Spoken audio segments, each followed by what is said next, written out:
Tuhan bersamamu. Inilah Injil suci Yesus Kristus menurut Yohanes.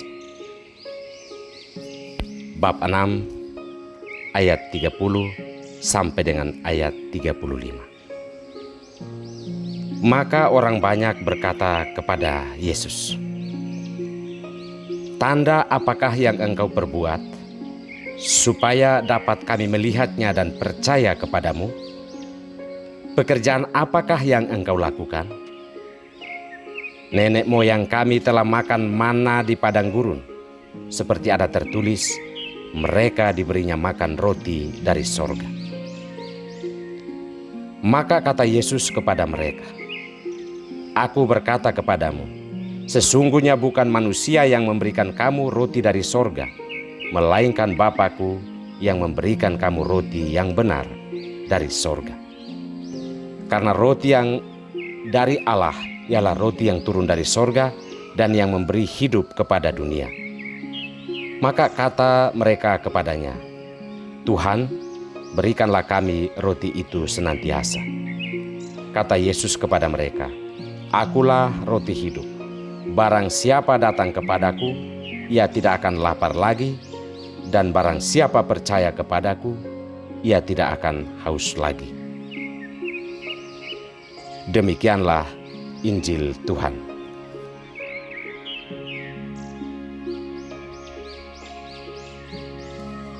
Hidup butuh kerendahan hati. Inilah Sampan bersama saya, Pater Domi Kevi SVD. Saudara-saudariku terkasih, berbicara kebenaran di depan orang yang merasa diri pintar, itu bagaikan kita sedang mengajar ikan berenang. Berbicara hal-hal rohani di depan orang-orang yang merasa diri suci, itu bagaikan kita sedang mengajar monyet memanjat. Berbicara hal yang benar di depan orang yang merasa diri benar, itu bagaikan kita sedang mengajari kucing makan ikan.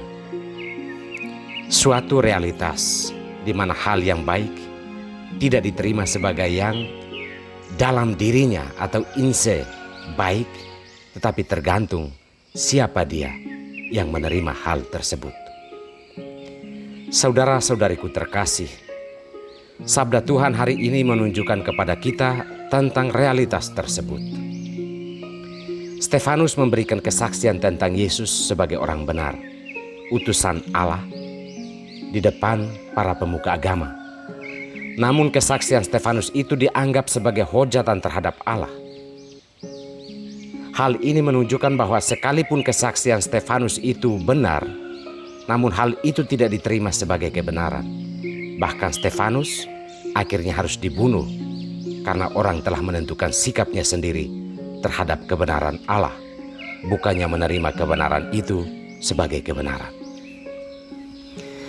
Yesus ditantang oleh orang-orang Yahudi untuk membuktikan pekerjaannya supaya mereka dapat percaya bahwa Yesus itu berasal dari Allah. Sementara semua pekerjaan baik yang dilakukan Yesus itu sebenarnya sudah cukup membuktikan bahwa semua yang ia lakukan itu adalah pekerjaan Allah. Oleh karena mereka menutup diri terhadap Yesus, maka hal-hal baik dan benar apapun yang mereka lihat itu bukanlah kebenaran menurut mereka. Jika mereka memiliki kerendahan hati untuk menerima semua pekerjaan Yesus sebagai pekerjaan Allah, maka keselamatan sebenarnya sudah ada di depan mata mereka. Yesus menyebut dirinya sebagai roti hidup, artinya bahwa semua hal baik yang ia lakukan dan katakan seharusnya menjadi makanan dan minuman yang harus dikonsumsi oleh kita semua, para pengikutnya, jika mau selamat. Namun jika hal-hal yang benar dan baik itu tidak diterima sebagaimana adanya, maka sesungguhnya keselamatan semakin menjauh dari kehidupan kita karena kita kurang rendah hati. Saudara-saudariku terkasih, kita perlu belajar menerima Yesus sebagai roti hidup, yakni sebagai kebenaran. Mengapa kita perlu belajar? Karena keangkuhan dan kesombongan kadang membuat diri kita menutup diri terhadap hal-hal baik dalam hidup, seolah-olah kita cerdas, seolah-olah kita benar, dan seolah-olah kita sudah cukup religius atau saleh dan suci. Yesus adalah roti hidup. Seluruh hidupnya memancarkan kebenaran yang membawa kita kepada keselamatan. Jika kita mau selamat, maka kita perlu rendah hati untuk memakan semua kebenaran hidup yang diajarkan Yesus, sekecil apapun. Hanya orang-orang yang rendah hati saja yang bisa dibentuk oleh kebenaran hidup Yesus.